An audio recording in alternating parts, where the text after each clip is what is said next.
Back courtside at the Wellness and Events Center here at NJIT in Newark, New Jersey. The Highlanders, an exciting 81-78 overtime win over Colgate. And, we waited 250 days in between Raff reports, and it's now my pleasure for the first time this season to bring in top assistant Jeff Rafferty. First of all, Raff, congratulations. What a win. Thanks, Matt. It was well fought and well earned, and it's been a while. It just seems like it was about 3 weeks we were talking after the North Florida game. So the postseason and off-season flew by, but happy to be back, and I thought that's a really good team we beat tonight, man.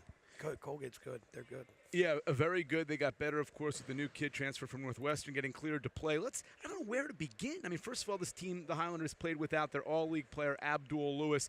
We start there with that guy, Riley Walsh. How important was the senior leader and co-captain to kind of setting the tone for the Highlanders to have a lead for the bulk of the game? Well, it's Riley Walsh and Shaquan Gibbs. There's a saying in our business that if you handle business off the court as a student athlete, and whether that's on campus or whether that's in the classroom, that usually that carries over to how you play in the games, or at least how reliable you are as a player. And the fact that our team voted those two guys captain says a lot about our team, but says a real lot about those two guys. And he is what he is, man. You can't take him off the court. He's just a winner. He's a guy that you want to go to the foxhole with. And then every once in a while he has these shooting nights like he did tonight, and he really got us going in the first half. And I thought that's why we were ahead at the half. And then second half he had some bad luck with the fouls, but he's such a winner, and he's a great leader, and showed tonight. I'm really happy for him.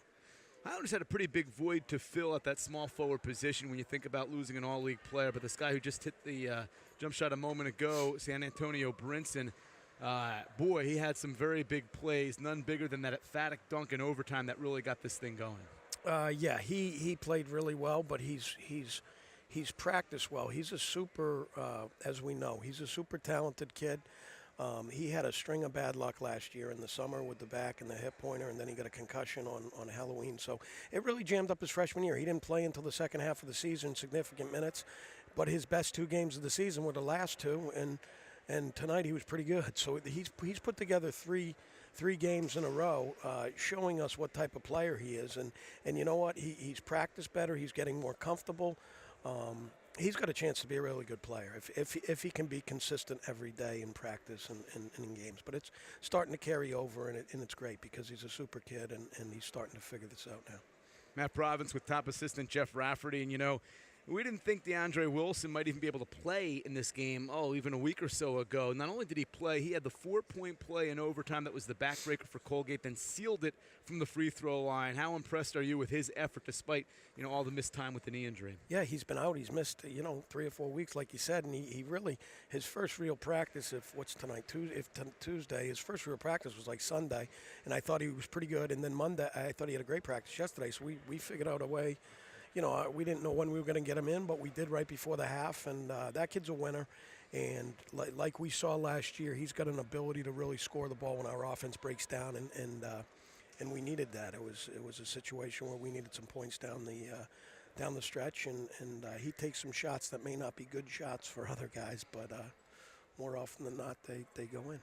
I feel remiss not talking about Zach Cooks and, of course, Mohamed Bendari, who got a lot of extra playing time. But before I let you go, the one thing I do want to talk about is learning to win. I think last year, even in the first year that you were here with NJIT, some games got away. We talked about learning to play to win, learning to play for 40 full minutes. Talk about how this game may or may not have significance in the next game or the next game down the road. Well, I'm going to say this, and I mentioned it earlier, about Shaquan and Riley. Like, those guys are your captains. They're your leaders, okay?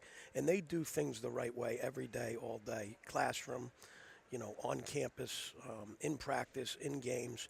They might not be our 2 most talented guys, but if they're leading the bunch, and then you have some talented other guys that are growing into their roles and getting more of an opportunity, if we all stay on the same page and work hard every day in practice and have results like this, like you said, we've been on the short end of these, and it's a long season, and I'm sure we'll be, I hope not, but I'm sure we'll be on the short end of a couple of them. But it's good to get some, especially with how young we are. It's good to get an early season win and win the right way, and our defense wasn't great tonight. They're really good offensively, but they shot 50% in the first half, like 59 in the second, and then in overtime we finally buckled down and they shoot 11%. So we got some work to do on defense, and certainly end of game situations with our offense wasn't great down the stretch. But we got an opportunity to go to overtime. We capitalized. We did it the right way. It was a total team effort, which is great in game one. And that team extends to the coaching staff. I know you'll deflect a lot of